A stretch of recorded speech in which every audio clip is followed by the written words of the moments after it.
I think You can between the always find five more of you, money. you could probably swing building a ship like this, maybe. You can always find more money.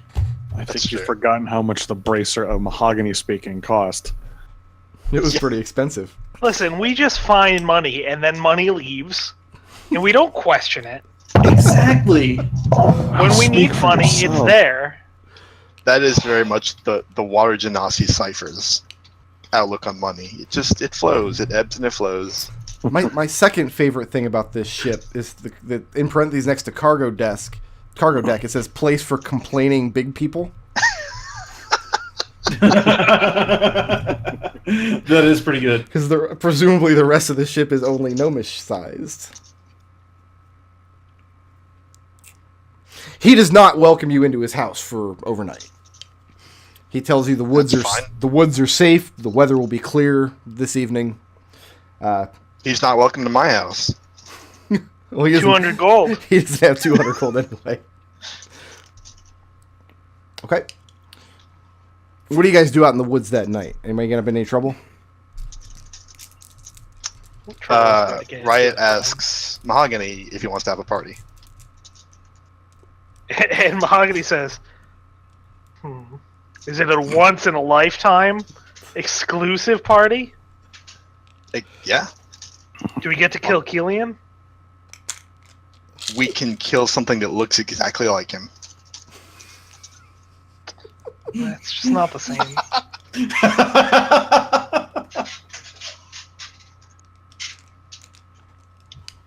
So no, nobody gets up in any trouble. Nobody's going to chop down a tree or Nah. poach a rabbit. Okay.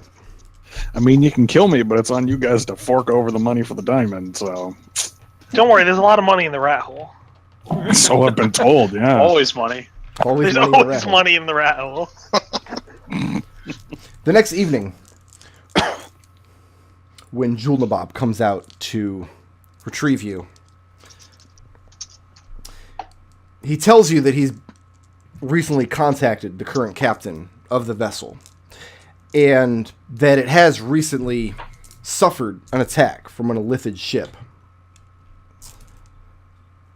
It managed to get away because, they always hire mercenary vessels. One of their mercenary vessels was destroyed, which of course means that they're going to be on the hook for however much it costs to hire them, plus pay off their insurance companies and whatnot. And he's flabbergasted at how any of you could have possibly known any of this. We're from Sigil, we know things. Yeah. we got a lot of connections. The current captain of the vessel, her name is Bribus Nesmorn, again from FantasyNameGenerators.com. Captain Bribus was one of the... What's the ship name called? Just the Whelk. The Whelk, yeah. Okay. The Whelk. Okay. Technically, the Whelk is the class of ship, but since you're only going to see one of these ships in this entire campaign, I didn't bother naming That's it. fair. It's the Whelk. It's fine. Yeah.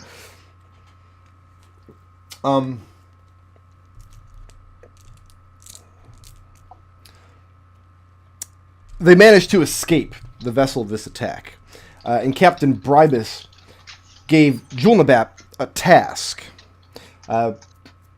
Because Julnabap's on this prime material world, Bribus is out amongst the stars somewhere, parsecs away from anywhere. I don't know, is that the term you'd use? Traveling wild space? Parsecs? I don't even know. Bribus asked Julnabap to research what she thinks is like an illithid deity that they're following, or somebody who a patron or somebody who's controlling them named Aunt Nancy. Yep. And so he asks you, because since you knew this was going to happen and brought the schematic, what do you know about this illithid god, Aunt Nancy? Well, What do first we off, know about Aunt Nancy? Oh, he's not an illithid god. He's just he is a power. He is sponsoring the illithids, but he's not an illithid god because he's sponsoring us too. He would be didn't like that- perfectly okay with us killing these elephants. He didn't like that Oh, yeah. answer very much. Mhm. What details do you give him to placate him? That it's not a matter of, like, we're not in league with these Illithids. Mm-hmm. He is playing several teams of players in this cosmic weird game against each other. And Jewel Whatever Nabob is- Whatever the Illithids were doing to the Whelk was no doubt fulfilling some condition they had in the game. Our condition in the game is to stop them from doing that. And is within our boundaries to take them out as we see fit. Right. Also, Nath over there, like, if you'd let him talk, he really, really hates Illithids. And Jewel Nabob asks, motions towards Nath. Says, is that one's family or clan taken by them? Is this a revenge mission?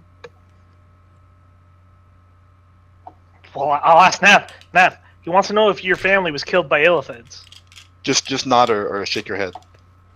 Nath will just nod.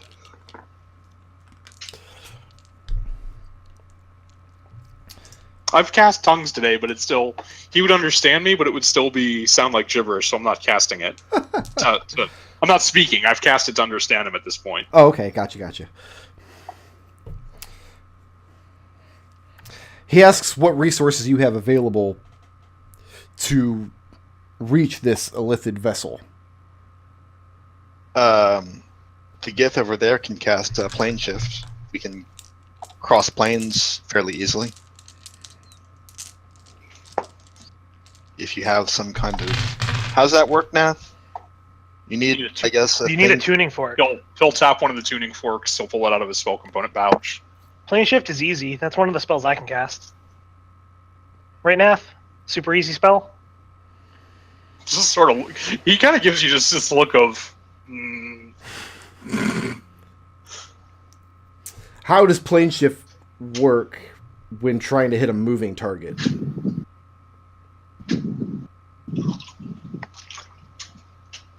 It's an Never excellent tried. question. Let me ask my DM.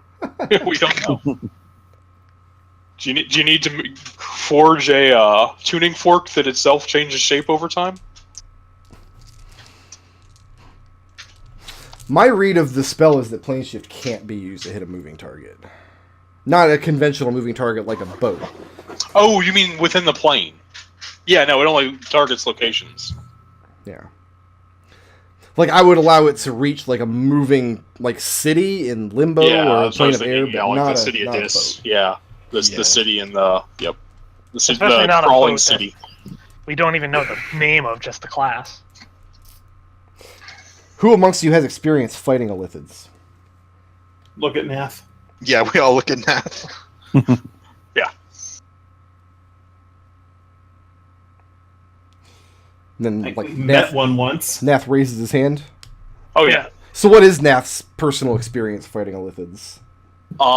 Nath was raised as an orphan because the monastery he grew up in was ransacked during the Illithid raid, and he was one of very few survivors.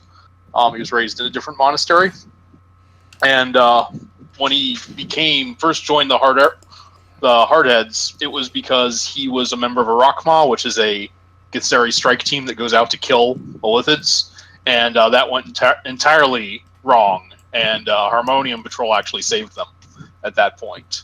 And Okay. he admired what the Harmonium stood for. But since then, he does occasionally also take some time off to go do some other Rakmas. So he's probably been on 2 or 3 missions to try and strike specific Illithids, but they're cautious as a rule. Like, it's not like they're going up against 20 Illithids. It's like, we find one Illithid that's terrorizing this town, we're going to drop plane shift in, drop him in 30 seconds, and then plane shift out. 30 seconds, that's a long fight.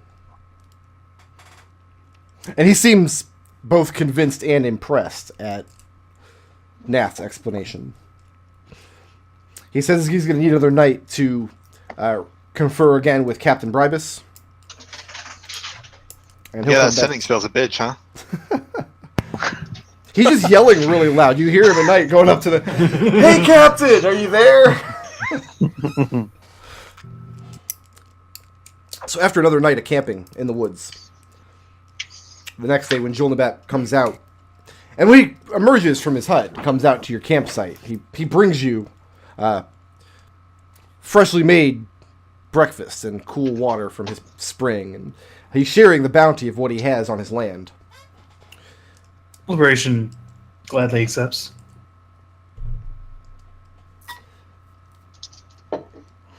He shot my boot. I'll eat anything he has to give us. He says, here's what you guys need to do.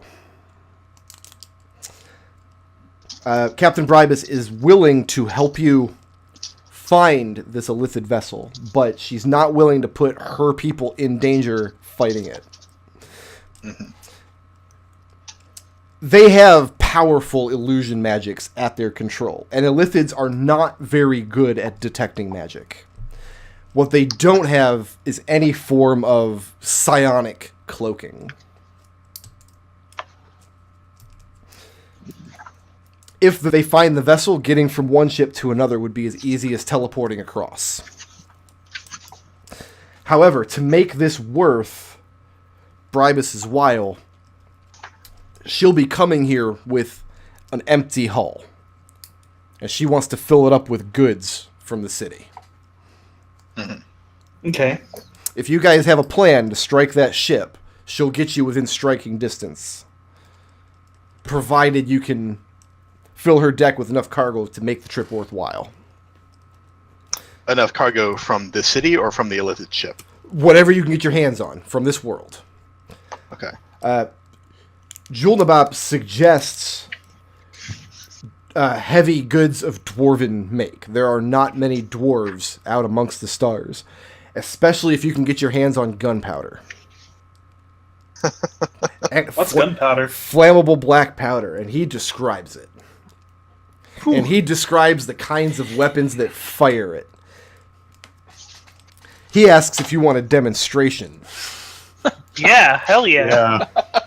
And he does. He shows you guys your first arquebus that he keeps in a box in his house. He fills it up with black powder and shot. And it sounds like an explosion in his hand. And your ears are ringing after the fact. Kelian. And there's a spot in the wall in the cliff face where he shot it, where the rocks are just blasted away and stained black. Kelian, adjust your pants. It looks to your eyes like a powerful magic. Yeah. This seems interesting, but A, there are like better ways to accomplish this with magic, and B, if the noise is so huge that it seems just counterproductive. Like Also, Kelian, you can name it anyway. Riot doesn't understand what you get from this arquebus that Kelian can't do with a crossbow. Basically. And Julnabap explains that his crossbow will not reach across vast distances of wild space. And also, it's not going to do what it did to that rock face. I mean, imagine that end up being not instead of a rock face, someone's face. I mean, I've seen what Kelian could do to someone's face. Yeah. I'd put the two up against each other personally. But if the crossbow won't work in the space, then yeah. So, Elven Kelian has goods... tuned everybody out and is just staring at the massive hole in the wall. And there's just a big grin on his face. Like, That sort violence. of shrugs. He'll say over the Rories, "You ever seen a high valence fireball?" So out amongst the stars, human goods, elven goods, and gnomish goods are relatively common. Those are three societies that exist out there. Not a lot of dwarves. Their things would be considered like curiosity. And also probably very little from Sigil. The kinds of things you guys are much more used to. Anything from the outer planes would probably be considered very, very valuable. The time frame is very generous here. I mean, it's going to take about probably a little over 20 days for the ship to make its way across wild space and arrive here. You guys have plenty of time to put together any goods you want or think you have access to. So is she buying these goods, or...? No, we're buying our way with the goods. Okay.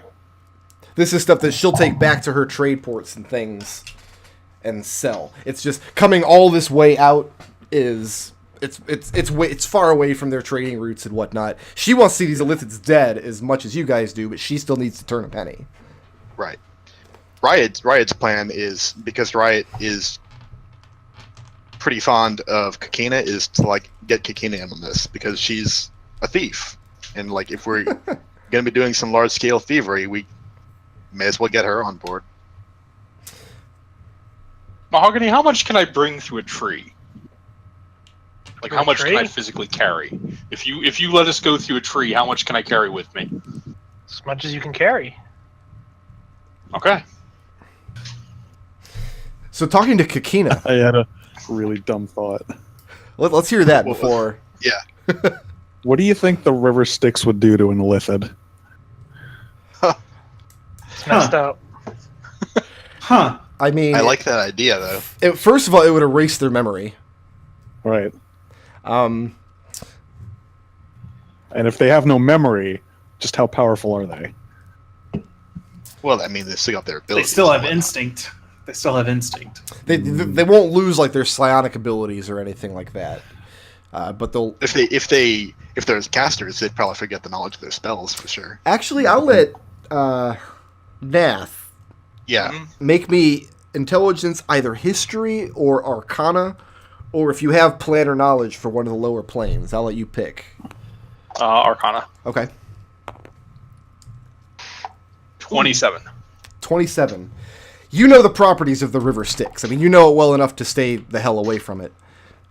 And you also know that a lot of Illithid colonies enjoy a kind of hive mind, where they all share thoughts in like a strange psionic pool. You don't know specifically what would happen if you took a single Illithid and dunked it in the Styx, but you have to imagine it would be devastating on that hive mind. Okay. Does Styx water retain its memory properties when you remove it from the river? It very does. Yeah, it does. Mahogany would know that very well. Well, Kind of. yeah. He doesn't anymore. I remember being naked. Styx. Because if we could give something to these gnomes, how precious would Styx water be? Well, Styx water is not something you're going to be able to just buy in the Bazaar and Sigil. There's not going to be any trade for that. You guys are going to have to actually make a journey out to the Abyss or the Grey Waste or somewhere, and then have some way to safely contain it. I've got an abyssal tuning fork. That would do the And trick. we know a guy here. Got an asylum tuning fork too for Mahogany to get us back. Okay. As for what kind of value that would have to these traders, you have no idea. That seems more like a thing that would have a lot of value for us. Sure. Yeah. Okay. And in that sense, it's worth doing. Yeah. Well, we could also try to convince her that we could sell it to, like she said, they're mercenary groups that hunt illithids, right? They don't hunt Illithids. They're literally sell swords. You hire them. They're your bodyguards for the duration of that mission.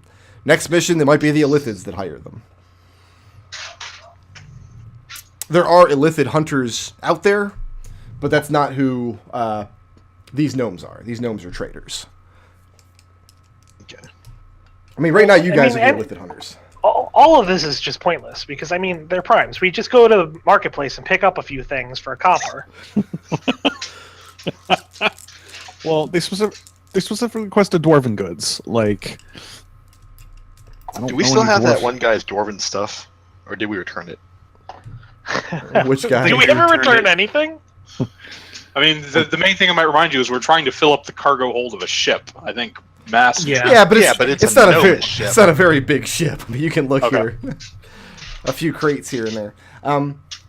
Kakina is overwhelmed at the opportunity to do any kind of trade with this ship. She's heard stories about these kind of ships since she was a little girl. But again, her father probably hasn't even seen one of these in person. As for getting hold of dwarven goods, she has the contacts, but it's not going to be free. In terms of how much it will cost, it will be some fraction of the prices listed in the player's handbook on like the trade. What goods if page. we stole them? If you stole them, it would be a risk reward thing. Mhm. What are you planning to steal? Nothing. Well, I guess first, Riot would ask, like, are you on good terms with these dwarves? Would you not want them to be stolen from? Kakina is on excellent terms with. I mean, her family is on excellent terms with. They're trading partners, and yes, the idea of stealing from them and potentially damaging the Middleball reputation is questionable at best. All right, fair enough. But We won't talk. We're stealing them from them. on the player's handbook, page 157, you have Mm-hmm. like trade goods and that sort of thing. On the next page, you have like food, drink, and lodging. These are the kind of trade goods that you might buy. Yeah. Mm-hmm. 57. So they're not particularly expensive, but they would be seen as exotic. Yeah. And this is also stuff you can get in Sigil. Like 2 gold would buy like a pound of cinnamon or pepper or 1 sheep. Or it could buy like an Arborian, like a pound of Arborian cinnamon, which is especially exotic on the Prime. You guys have a lot of advantages here. Who is going to go get the Styx water? Well, it was, I mean, I want Mahogany to come with me. it was Kelian's idea, so That sounds like a good 3-person group because the other Riot, I think, is the person we want to go buy this shit. Yeah, I can get good prices potentially. Mahogany, you can cast Control Water, right? And Yeah. Shape Water and whatnot.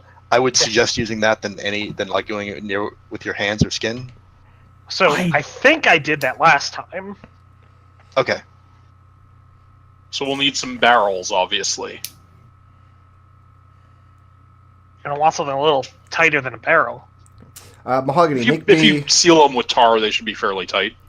Mahogany, make a Wisdom Arcana check. Yeah, okay. Makes this add advantage because you've been to the Abyss before and have casted spells there. 21. 21. The Shape Water cantrip will very likely work on the Abyss, but like all transmutation magic, it'll work at the plane's whim. Like the shapes the water take might be out of your control. You'll have to That be sounds especially careful using it. I could also, if you just had an open barrel, telekinesis it into the river and just scoop the water out. Yeah, sure, that'll work. But then wouldn't we get a lot of water on the outside of the barrel? I Try think that off with a gust of wind. the important thing that I'm just cautioning you against is going in with a flask and trying to be very careful filling it. Holding it in your hand. Don't do that. Yeah. If you guys are sufficiently careful and you are using, because even telekinesis is a transmutation, you kind of. But if you guys are sufficiently careful, I won't make it very difficult getting the Styx water out of there. All right. all right. So the 3 of you are Yes. going, and how much do you want? I don't know, a couple casks. Like when I say sufficiently careful, like this might be the time to cast Tensor's Disc every hour to safely transport these barrels. Well, my thought is we plane shift next to the sticks, we do our job, and then we plane shift somewhere else. Oh yeah, we're not staying on the Abyss. The Abyss sucks. Right. Nath, it is. There are very few straight up illicit goods in Sigil, but large quantities of Styx water is one thing that the Harmonium would very much frown upon. Okay. So coming Well, we're back not through bringing it to Sigil Sigil. with We can't this. plane Oh, I shift wasn't- there. Gotcha. Yeah, we can't You plane don't shift want to you Sigil don't want to anyway, plane so. shift on Sigil anyway. Yeah, it won't work. Yeah. Do we have the 250 that we can have them craft a fork just to come back to this prime? You mean somebody with 250 gold? Yeah. I don't have And- 250 gold on me, unfortunately. You want me to buy a fork to come back to a Maybe prime? you shouldn't have spent 400 on Riot's party. No, that was a very necessary thing to do. So Riot, doing the shopping. Uh-huh. Go ahead and make me a Charisma Persuasion or Charisma Intimidation if you want to try to intimidate these merchants into. Nah, I'll go the sweet talk route. All right.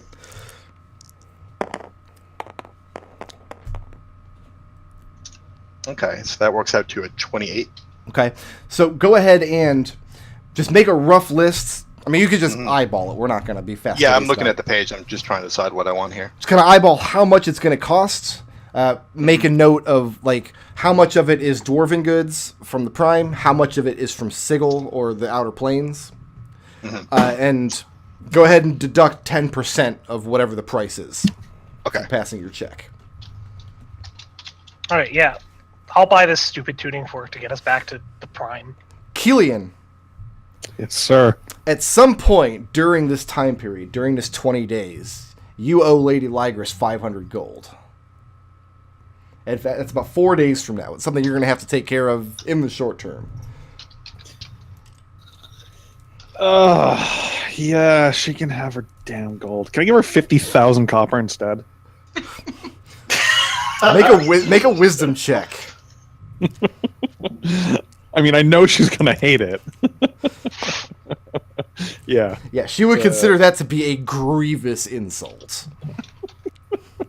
I mean, you can. I'm not saying no. I know she'd take it as a grievous insult, but Yeah, I don't think on. that really required a wisdom check. I'm giving her free information and 500 gold on top of it. Yeah, she gonna have her gold, and she gonna regret it. So you're paying her in copper. No, I'm paying her in gold. Okay. Kelian, say fuck it. It would be Why not put- it would be a more grievous insult to pay her in silver because she's a devil. I just thought of that too. Like Yeah. to the point where she would not accept it and immediately become hostile, probably. All right, so you arrange for a box of gold to be delivered to Lady Lygras's agents. Yeah. You leave it in care of somebody at Riot's church, or are you going to physically be in Sigil on that day to do it personally? Seems like a thing you should probably handle I should yourself. do it. I should do it in person. Let's do it in. No, you know what?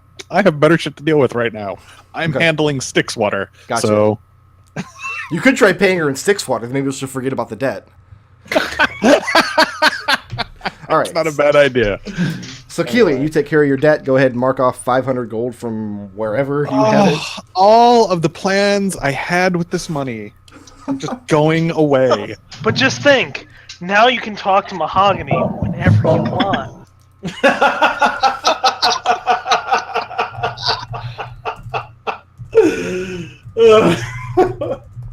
I was gonna steal Darkwood's orb. Remember that?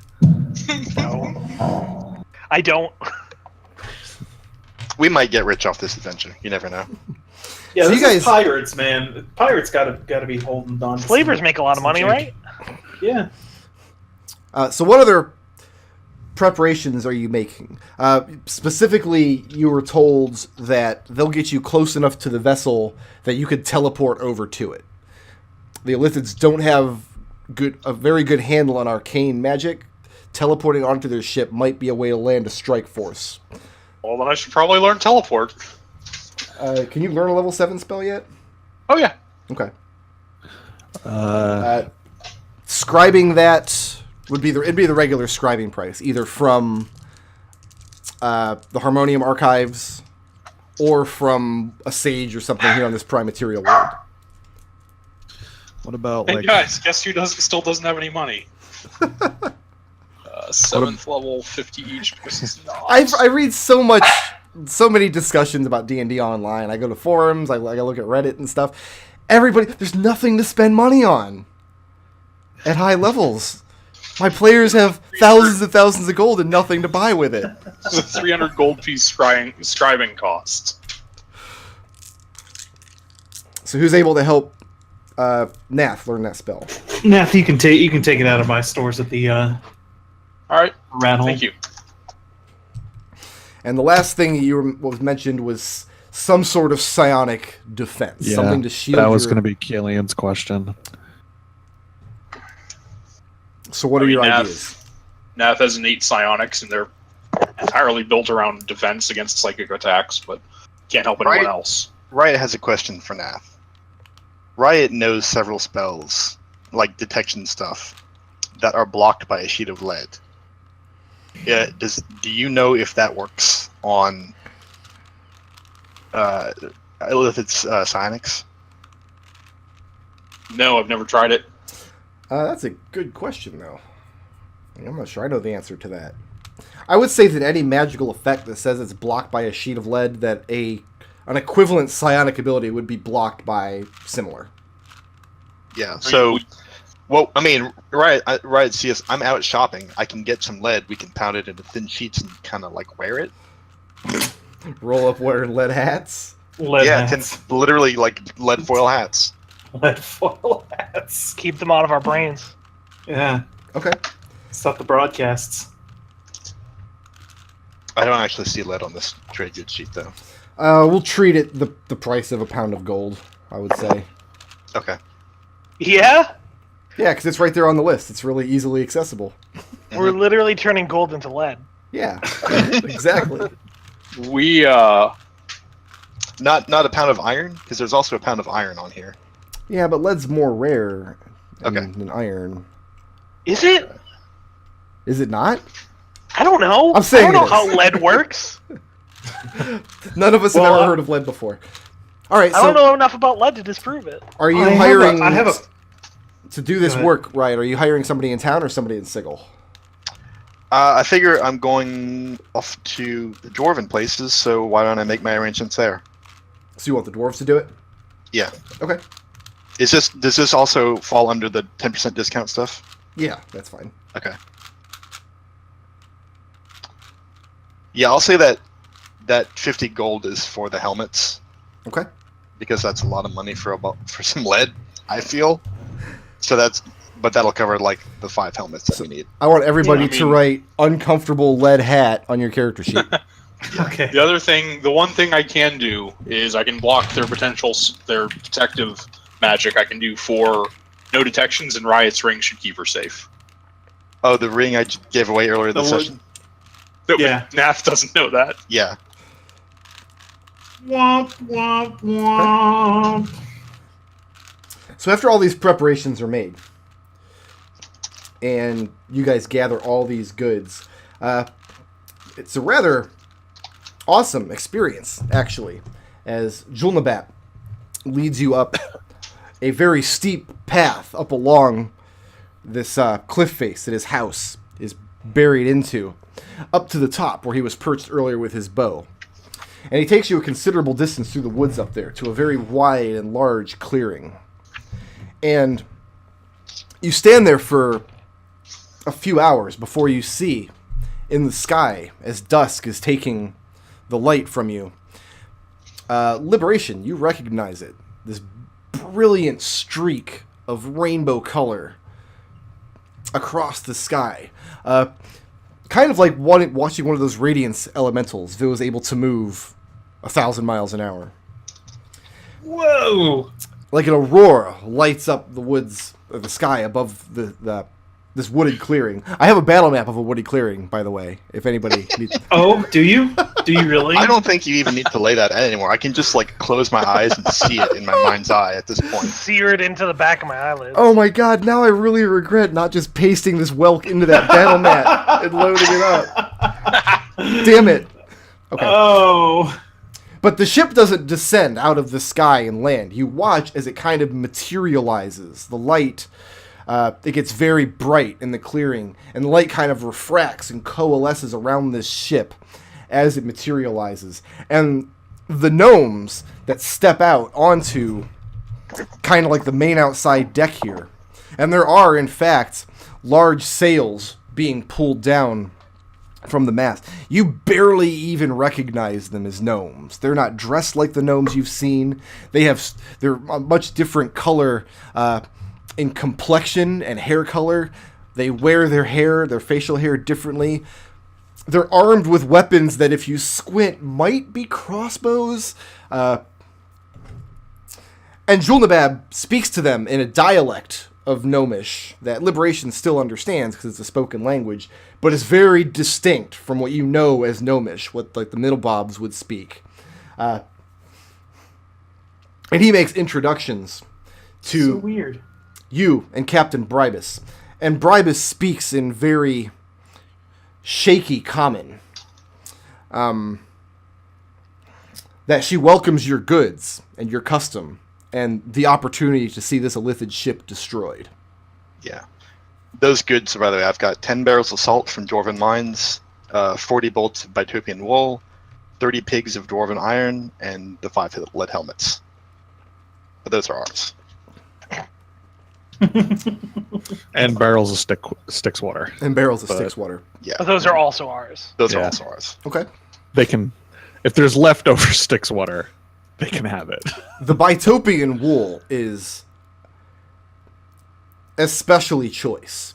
It's a commodity that they don't have a lot of, and this is a very strange and exotic quality to it, being from the Outer Planes. So they work over the course of most of the evening and on into the night, loading everything up. And, I mean, we've had the map of the inside of the vessel on here. It's all nicely labeled. As you all board the ship, it is incredibly uncomfortable for all of you, especially Kelian, who is taller than usual. I shrink myself down to gnomish size. Just slightly bigger than gnomish size. Would you say you're bigger or smaller than a double mouse? I'm saying significantly bigger than the double mouse, for sure. The rest of you, I mean, you're hunched down going through these hallways and doorways. The ship is manned by... Well, gnomed by about 24 gnomes. There's the captain and her officers. Most of them are just workers and sailors. Most of them are very young, just cutting their teeth. And you all are given kind of free reign of the cargo deck. But notably, when they load the cargo onto the ship, they don't set it in the bottom of the vessel. They lash it to the ceiling using strong straps and iron bolts to make sure it doesn't fall. And she explains what's going to happen with gravity once you leave the world and head out into wild space. I want to ask her what would happen to us if we were outside on the main deck when we went out into the Phlogiston. And she kind of describes some of the protections that the ship has. She says the main danger is there's nothing to breathe. Hey, Mahogany. Okay. Yeah. Don't you have a spell for that? Mahogany looks down at his hands, which are empty, and he says, I think I gave that to Kelian.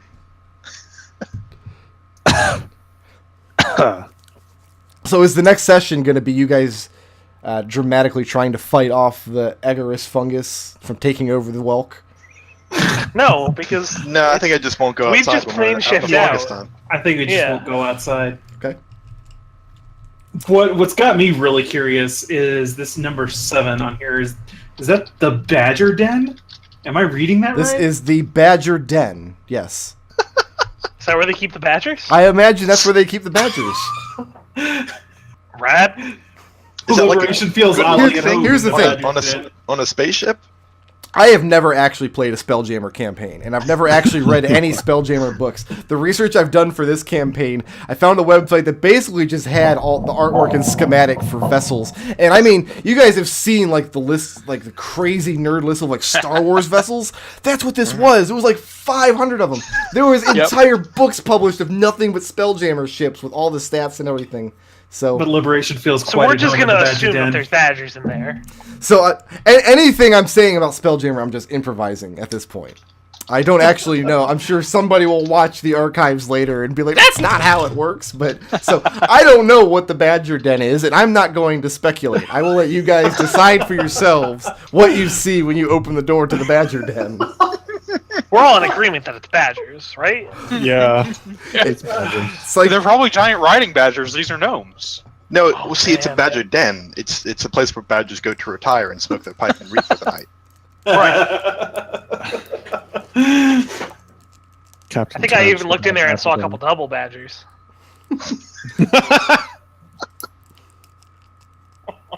So after the ship is all loaded, everybody is in the cargo deck. You're told what's going to happen when gravity reverses, which I'm sure all of you have experienced by now. You've been to Bitopia. We've done it. Yeah. We've been on the Orgel, man. Jeez.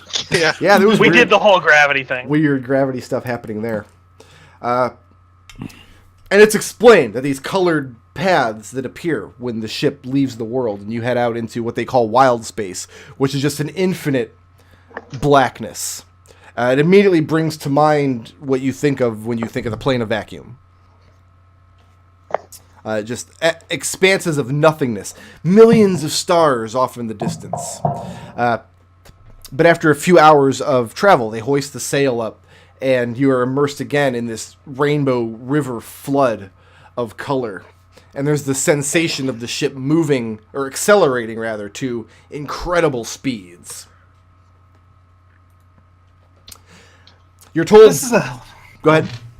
Oh, this is a hell of a thing. And Liberation looks at Mahogany and says, "Come on now, this is something that none of us would have ever seen in the, just wandering around the outer planes. This is something that's crazy and interesting." And I agree. It's completely nuts. Like, leave it to a bunch of primes to make a 3-hour trip out of traveling between the planes.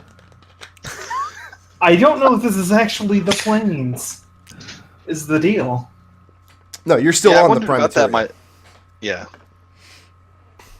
So wait, we have to go on this ship for 3 hours and we're still on a prime?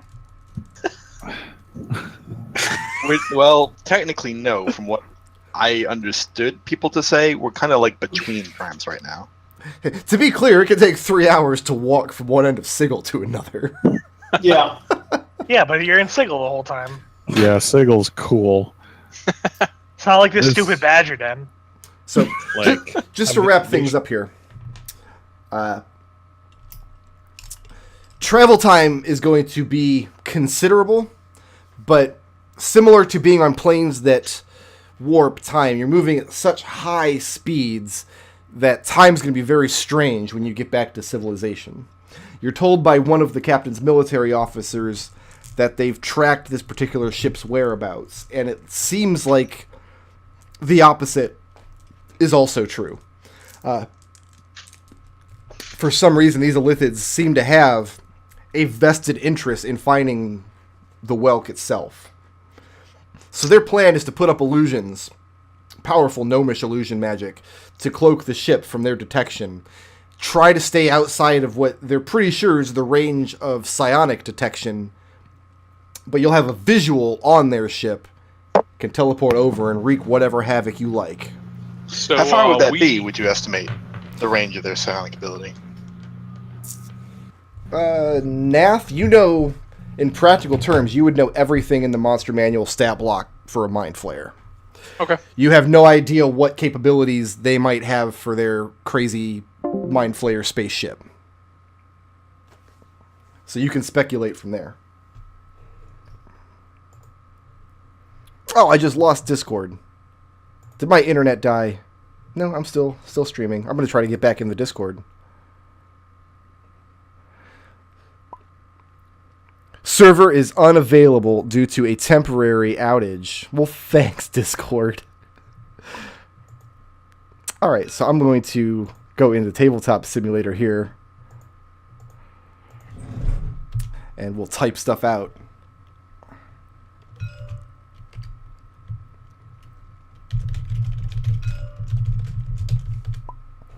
I have one more map to show these guys, and then I guess we'll leave the session there on account of Discord.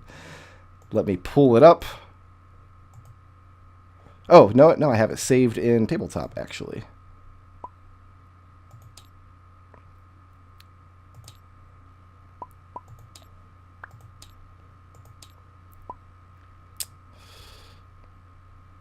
Here it is.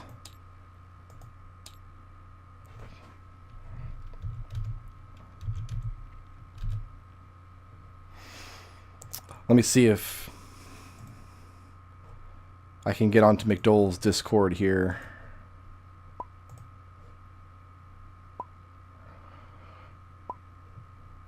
I keep hearing the little snappy sounds. Can I just... I can't click that link, McDohl. My goodness. You're making life very interesting for me. I can just type it manually, I guess. Let's see.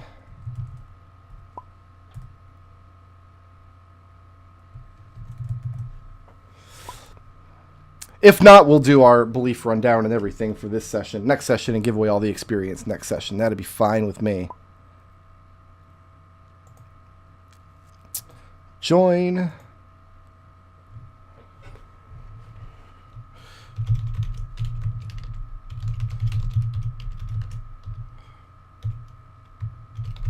Okay, let's see if that Discord will work. If not, we can do all the bookkeeping next session. But I wanted to share the map with everybody at the end of this one.